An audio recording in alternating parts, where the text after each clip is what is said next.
When the abolitionists in the 1830s started trying to address public opinion in the North, they did it in all sorts of ways. They published newspapers, they circulated petitions, and they sent speakers out into local communities in order to try to have meetings and to stimulate people to speak out against slavery.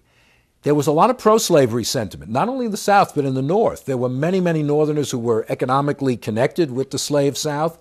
There were many Northerners who feared that if slavery was abolished, black people would move up to the North.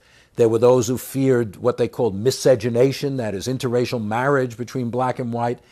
And many of the early abolitionist meetings were broken up by mobs. Groups would not let them speak. The most famous incident came in 1837 in Illinois, where Elijah Lovejoy, an abolitionist editor in Alton, Illinois, was killed by a mob, which was attacking his printing establishment, breaking up his printing press, and when he tried to defend it, he was shot and killed.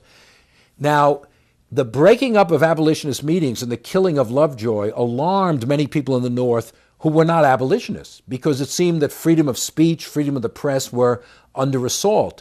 And many people came to the defense of abolitionists' right to speak. You know, they said, we may not agree with what these guys are saying, but here's an example of how slavery is actually interfering with white people's liberty.